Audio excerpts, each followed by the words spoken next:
At Starbound, we tell stories the human way, not with artificial voices or AI slop. After all, what's HFY without humanity? Subscribe to keep it that way. I'm Larissa. Let's begin. Miss Rimiki stood at her desk, her head fronds swaying as she watched her students argue. The classroom was alive, too alive, with voices rising and falling, almost screaming as Earth quietly rotated through the viewport outside. You're being willfully ignorant! Ramira's voice cut through the noise like a blade, her butter yellow fur inflating similarly to a balloon as she leaned forward in her seat with her ears pinned back against her skull. The Mandarin have parasites that reanimate their dead. They can fold space like it's nothing. How is that not a challenge for humanity?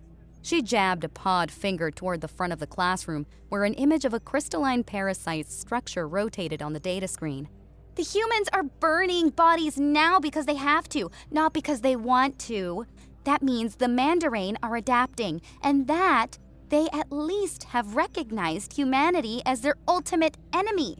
Across from her, Kyrell, a male Optican with rust-colored feather hair and sharp amber eyes, ruffled the fine plumage along his neck in a gesture of superiority. His even-scaled hands folded neatly on his desk. Oh, please, Ramira, adapting. The Mandarin are barely keeping their desire to fight alive at this point. The human war wave is pushing them back system by system. He tilted his elongated face as he spoke, with obviously fake patience. Just because humans are implementing new ways to fight doesn't mean they're struggling. It means they're being thorough. There's a difference between facing a challenge and simply cleaning up the trash efficiently. Cleaning up? Ramira's voice pitched higher, incredulous and sharp. Did you miss the part where the dead Mandarin can get back up and keep fighting? Or are your feathers too thick to let information through? She stood now, her paws gripping the edge of her desk hard enough that her claws scraped against the surface. The humans had to rush flamethrower production, Kyrell. They're deploying heavier weapons, a standard issue. If that's not adapting to a threat, then what is a fashion statement? Miss Rimiki felt her head fronds stiffen, the telltale sign that her patience was wearing dangerously thin. Her clawed fingers curled a little, ready to unleash the corrective mental pulse that would drop both students back into their seats with aching skulls. But she hesitated, her two sets of slit-pupiled eyes narrowing as she observed the exchange. Ramiro was right, infuriatingly, completely right about the tactical assessment. The Mandarin parasite discovery was a genuine escalation, one that forced even human military doctrine to pivot rapidly. But stars above, the girl didn't need to be so rude about it. The way she was sneering at Kyrell, throwing barbs about his feathers. Miss Rimiki exhaled slowly through her wide nose, forcing herself to remain neutral. She couldn't be seen playing favorites, especially not with Frairen's sister. Even if Ramira's arguments were sound, even if Kyrell's arrogance was grating on her last nerve. Miss Rimiki's head fronds started gathering psychic energy she was about to unleash, ready to send the pulse that would put an end to this nonsense. She drew in a breath, feeling the familiar tingle behind her eyes as her Zumra abilities coiled like a spring, when suddenly the station shook. It wasn't a gentle tremor, and it wasn't caused by Miss Rimiki. The entire deck lurched sideways with a grinding screech of metal that sent data slates skittering across desks and students grabbing for their seats. The viewport was visibly shaking as the station's stabilizers fought to compensate, Earth's blue curve tilting at an unnatural angle before slowly correcting. The lights flickered once, twice, and the data screen behind Miss Rimiki went dark before snapping back to life with the parasite image frozen at an awkward angle. Every voice in the classroom died instantly. Ramira's paw was still extended toward Kyrell, her mouth half open on whatever insults she'd been about to deliver. Kyrell's feathers had flattened against his neck in instinctive alarm, his amber eyes wide. Even Tintle, who usually maintained an air of detachment, had gone rigid in her seat, her black furred ears swiveling toward the ceiling as if she could hear something that others couldn't. One of the masked djinn in the back, Miss Rimiki thought his name was Marwak, had all four arms braced against his desk, his body language screaming prey animal panic despite the mask hiding his expression. What was that? A powder blue Yorple near the middle of the room said, her voice trembling. Oroki, the pink opticon who usually sat near Tintle, had her clawed hands wrapped around the edges of her desk hard enough that her knuckles had gone pale beneath her scales. An impact? Did something hit us? A male poit with orange eyes, one of the quieter students whose name escaped Miss Rimiki in the moment, stood halfway out of his seat, his pointed ears becoming soft. The station's shield should have deflected any debris unless... Miss Rimiki straightened, forcing her head fronds to smooth back down as she gripped the edge of her desk. "Everyone, calm down," she said, projecting her voice with as much authority as she could muster, despite the way her heart was hammering against her ribs. "This is likely just an engineering failure. I've heard from one of the engineers that station maintenance has been overdue for..." The station shook again. This time it was violent. The deck didn't just lurch, it bucked. Chairs screeched across the floor as students were flung sideways. Ramira yelped as she tumbled out of her seat entirely, landing hard on her side with a painful thump. Kyrell's desk tipped over, sending his data slate spinning across the room. The viewport showed Earth shaking before the stabilizer screamed in protest and tried to correct. Then Miss Rimiki felt it. That awful gut-dropping sensation of the gravity dampeners failing. Not completely, but enough that heavier gravity than what they were used to was pressing down on everyone. The opticon in the room let out collective cries of alarm as their bodies suddenly felt twice as heavy. Oroki collapsed forward onto her desk, gasping for air. A yellow female opticon near the back simply crumpled to the floor, her legs unable to support her own weight. Even some of the Yorple were struggling, panting and wide-eyed as they tried to stay upright. The Poit students hunched forward in their seats, and Marwak, the djinn, had gone completely prostrate across his desk, all four arms splayed out like he was trying to hold on to the surface itself. Miss Rimiki herself staggered, catching herself against her standing desk with both hands. Her thick Zumra muscles handled the gravity better than most, but the sudden shift still made her head swim and her tail whip out for balance. The station groaned around them, a deep metallic sound that vibrated through the floor and into her bones. Her first thought, cutting through the chaos with painful clarity, was Caden. Was he safe?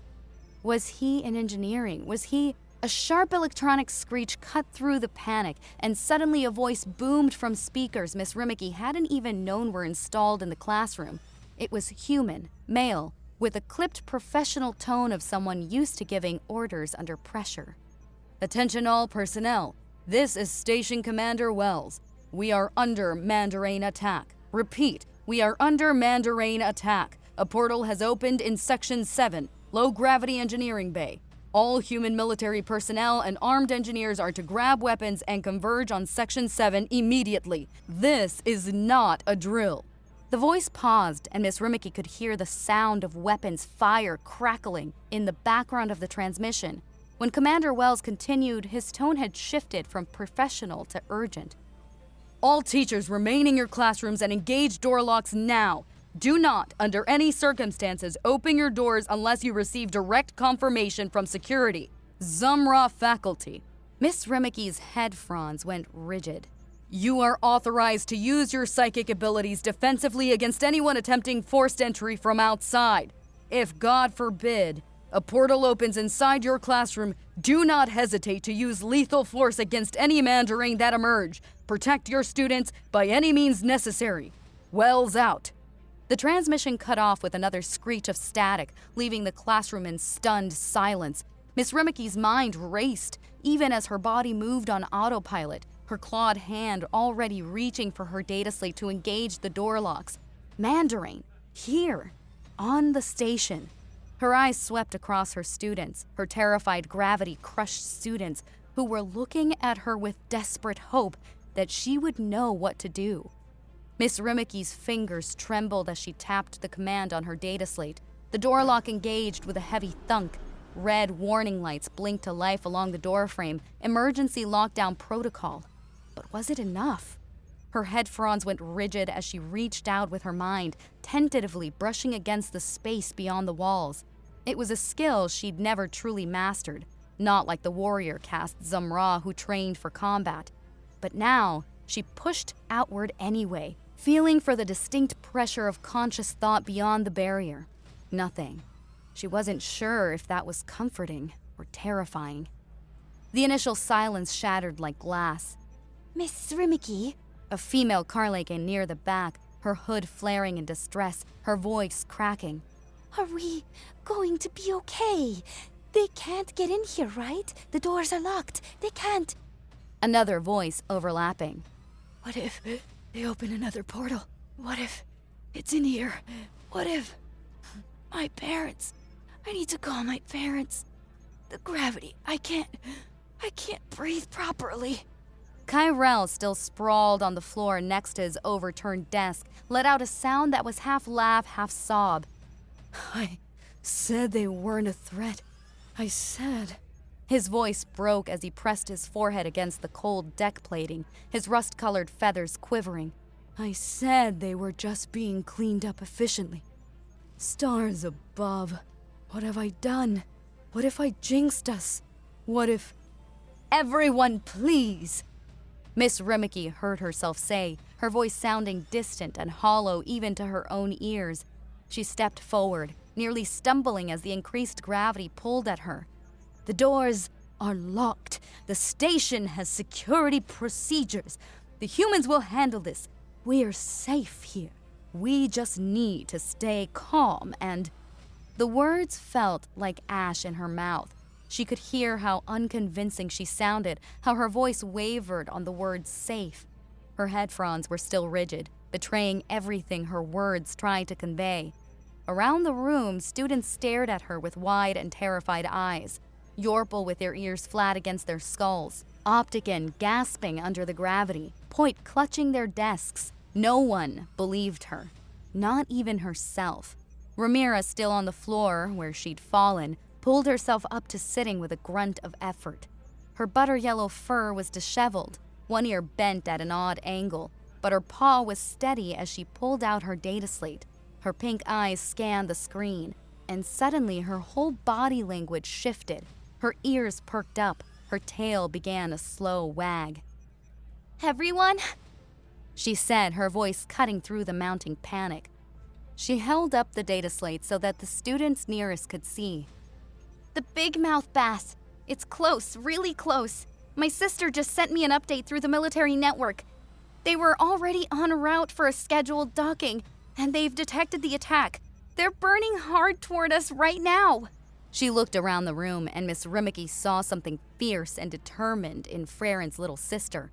Something that hadn't been there during her argument with Kyrell. Frairen's on that ship. Rayburn's on that ship. The whole company is on that ship. And if there's one thing I know about my sister and her crazy human friends, it's that they don't let anything happen to their people. So we're going to be strong. We're going to hold this room, and we're going to wait for them to tear through every last Mandarin on this station. Understood? Frairen's boots hit the deck plating hard as she stumbled through the connection tube, her vacuum-sealed spacesuit feeling heavier than usual despite the station's partially functional artificial gravity. Her pink eyes were wide behind her helmet's T-visor, scanning frantically as more troops filed through behind her, one at a time, the narrow tube forcing them into a bottleneck that made her fur stand on end beneath her suit. Ramira was here, on this station, infested with Mandarin. A human stood at the receiving end, his rank insignia marking him as a staff sergeant, appropriate for leading this kind of rapid response. His nameplate read Kowalski in block letters, and he was counting heads as they emerged, his own rifle held at low ready. Move, move, move! Clear the tube! Next man up! His voice traveled through the helmet comms, urgent but controlled. Himmel came through right after Frairen, nearly colliding with her as he caught his balance. His eyes were visible through his visor, and his voice came through the comms, conveying obvious annoyance. Add on understand why we couldn't bring the grenade launchers this time. Do you know how useful a 40mm would be in close quarters, breaching doors, clearing rooms, making new doors? I agree with Himmel for once. Zetran's voice hissed through the comms as he emerged from the tube, his cobra-like hood flattened against his suit. These light rifles feel weak. XC-1s are fine for open ground, but in a station, we need heavy hitters. Running low on courage already, Zetran? Himmel shot back, his tone carrying that familiar needling quality. Thinking about heading back through that tube? Just like at the end of the last mission when you... Both of you shut the hell up! Frairen snarled, whipping around to face them. Her voice came out harsher than she'd ever spoken to them before, raw and venomous. My sister is on this station. My little sister is in a classroom somewhere with those things crawling around, and I am not in the mood for your nonsense. Understand? The two of them exchanged a look, Himmel's eyes widening, Zetran's hood rippling in surprise. You're looking scary, Frairen. Zetran said quietly, his usual drawl subdued. Frairen didn't reply. She turned back towards Staff Sergeant Kowalski, forcing herself to breathe, to focus, to think like a soldier instead of a terrified older sister. Around her, the rest of the team was filing through, mostly humans, their movements crisp and professional. No recruits this time. Every face she could see through the visors looked hard, experienced. Combat veterans, all. She, Himmel, and Zetran were the only non-human star citizens in the entire group. The last trooper came through the tube, a broad-shouldered human male whose nameplate read Jones, and Kowalski immediately stepped forward, his rifle still held ready but angled down. All right, listen up. Quick brief because we don't have time for the long version. His voice cut through the comms channel, commanding instant attention. We're fighting inside a station. That means tight corridors, civilians potentially behind every door, and exactly zero room for error. He turned specifically toward Frairen, Himmel, and Zetran, his eyes visible through his visor as he gave them a once-over. I know some of you are heavy drop troops. Yaks, open ground, plenty of space to maneuver. This is different. You've never done urban combat. He paused, and Frairen saw something that might have been sympathy cross his face. But we need everyone who's competent with a gun that's on the big mouth bass right now. Command wouldn't have pulled you off if they didn't think you could handle it. Frairen felt her jaw clench inside her helmet. He was right. She'd never done this kind of fighting. Wide open battlefields, yes. Agricultural zones, yes. But confined spaces where every wall might have friendlies pressed against the other side? Kowalski continued, his tone shifting to something more pointed. Mission priorities. Save lives first, kill Mandarine second. If those bastards decide to cut and run back through their portal, we let them go. Understood? Our job is to protect the civilians and personnel on this station, not rack up a body count. If letting them escape means keeping people alive, that's what we do. No heroics, no grudges. Clear?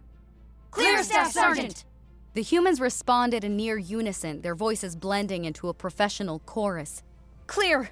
Frairen forced out, her voice steadier than she felt.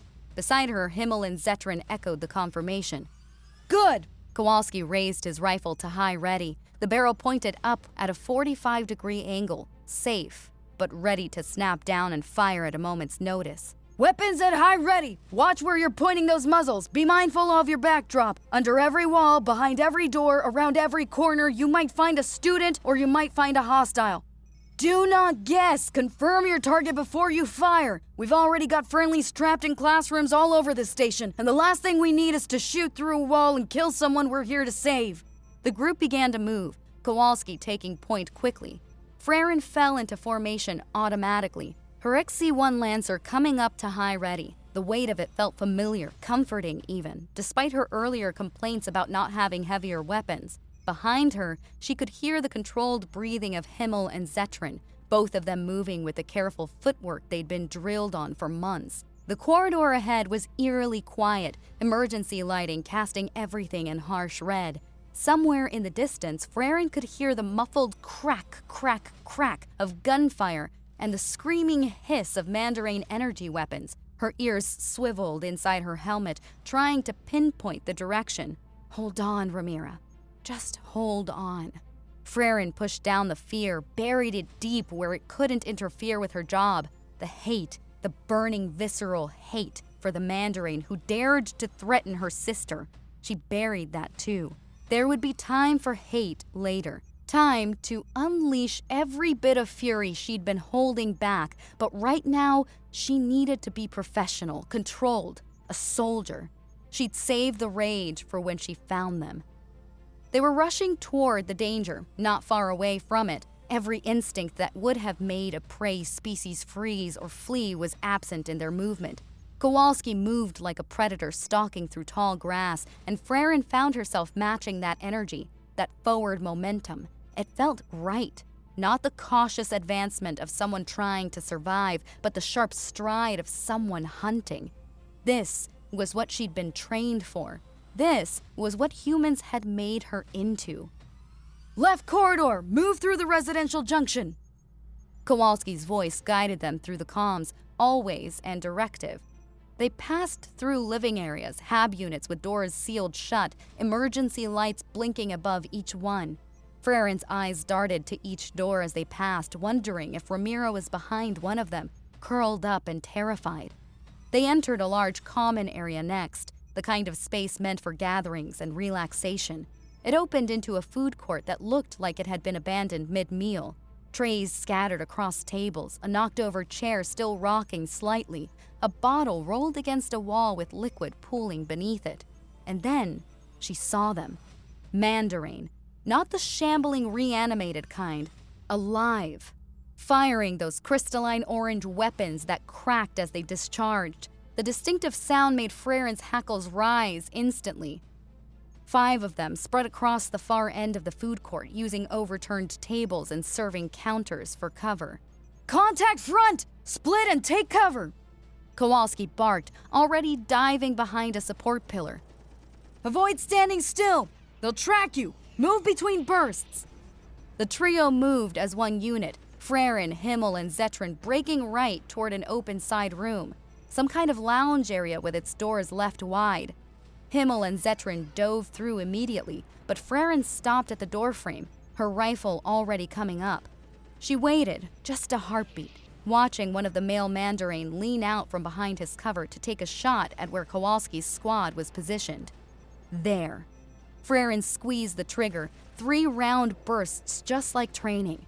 All 3 rounds punched into the Mandarin's center mass, the ammunition hitting with enough force that she saw his dark-skinned body jerk backward. He crumpled, his crystalline weapon clattering to the deck. Frairen, go easy! Himmel hissed through the comms as she ducked into the room. We're supposed to be taking cover, not playing hero. The duo left the room and scrambled behind a large decorative planter, some kind of earth fern that had enough soil packed around its roots to serve as improvised cover. Zetran pressed his back against it, his hood flaring despite the confines of his suit. That was reckless. You barely aimed. Frairen didn't answer. She was already moving, not even trying to find cover, her rifle tracking. A female Mandarin popped up from behind an overturned table. Crack! Single shot to the head. Another male tried to reposition toward where the humans were firing from. Crack! Chest shot that dropped him instantly. Better now? Frairen's voice came out sharp and sarcastic as she ducked back behind the planter, her breathing controlled despite the adrenaline singing through her veins. Frairen, slow down! Himmel started, but his voice cut off as a new transmission crackled through the general comms channel. This is Zumra faculty member Rimiki, in the education wing. The voice was female, strained. I'm feeling there's a single presence outside my door trying to open it. Not human. Its mental waves are strange. Request immediate assistance. Frairen's world narrowed to a pinpoint. Rimiki, Ramira's teacher, which meant, I have an opening to proceed ahead. Frairen said into the comms before her brain could catch up with her mouth. I can reach the education wing. There was a pause, just a moment of hesitation from Kowalski's end. Sergeant Frairen, you're authorized. Move fast. Stay smart. Frairen, wait! Zetran started, his clawed hand reaching toward her. She turned to face them both, her pink eyes visible through her visor, fierce and unyielding. Are you coming with me or will you stay here? The question lingered just a moment. Then she saw it. Himmel's orange eyes lighting up with that familiar recklessness, and Zetran's hood rippling as a smile crossed his hidden features. Stupid question, Zetran hissed. Let's go save your sister, Himmel added, already checking his rifle. It was a small moment, a tiny flicker of warmth in the middle of chaos and violence. Frairen filed it away somewhere deep, knowing she'd probably remember it later when things were quiet, when this was over. If this was over. But for now, they ran. Frairen and her group moved through the corridors as fast as their legs allowed, weapons at high ready, boots pressing hard against the deck plating. Left turn, right corridor, straight through the junction. The map on her helmet display guided them closer and closer to her sister's classroom, and with each step, Frairen felt her fur rising higher. They hadn't encountered a single Mandarin since leaving the food court. Not one. The station wasn't that big. The firefight reports on the comms suggested dozens of hostiles scattered throughout, yet their path had been eerily clear. Empty corridors, sealed doors, the occasional flicker of emergency lighting, but no enemies, no bodies, nothing. This is wrong, Zetran hissed through the comms, his hood flat against his suit. Very wrong, Himmel agreed, his voice tight. Where are they? Frairen didn't answer. Her jaw was set. Her finger resting along the trigger guard of her XC-1, ready to drop into position and fire at a heartbeat's notice. They rounded the final turn that would take them into the education wing corridor, and Frairen felt her stomach drop. Something was very, very bad about this. They arrived at the corridor entrance, and for a moment, just a brief moment, all three of their brains simply froze, trying to process, trying to make sense of what they were seeing. The creature stood in front of the large door, its clawed hand pressed against the lock panel. It had Zumra fronds sprouting from its head, writhing like serpents, Yorpal legs, digitigrade and furred, feathers scattered along its arms and torso, and a face that vaguely, disturbingly reminded Frairen of a Mandarin, if that Mandarin had been submerged in acid and left to heal wrong. The skin was mottled, stretched too tight in some places, and hanging loose in others. One eye was red like Mandarin blood. The other was solid black. What in the absolute sweet merciful ass hammering fuck is that thing? Himmel's voice came out high-pitched, almost a squeak, his orange eyes wide enough that Frairen could see them through his visor even without looking directly at him. Frairen's shock broke first. Training kicked in. Threat assessment, hostile. Rules of engagement, weapons free. Target identified. She raised her rifle, finger already sliding onto the trigger. Pain exploded through her skull. Not physical pain, mental. A pressure that felt like someone had shoved an ice pick through her temple and was twisting it, grinding it deeper.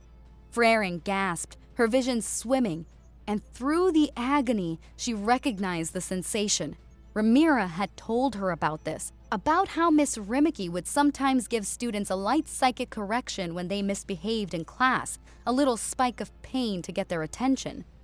This was that sensation multiplied by 100, by 1,000, a voice that wasn't a voice screaming in her mind. Kneel, drop your weapon, submit, kneel.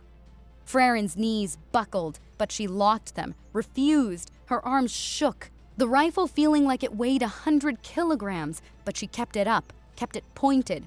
Through her blurring vision, she saw Himmel and Zetran beside her, both on one knee now, both struggling, but stars above they were still holding their weapons, still pointing them at the creature. "You want my sister?" Frairen forced the words out through gritted teeth, her voice coming out as a snarl. "Get this instead!"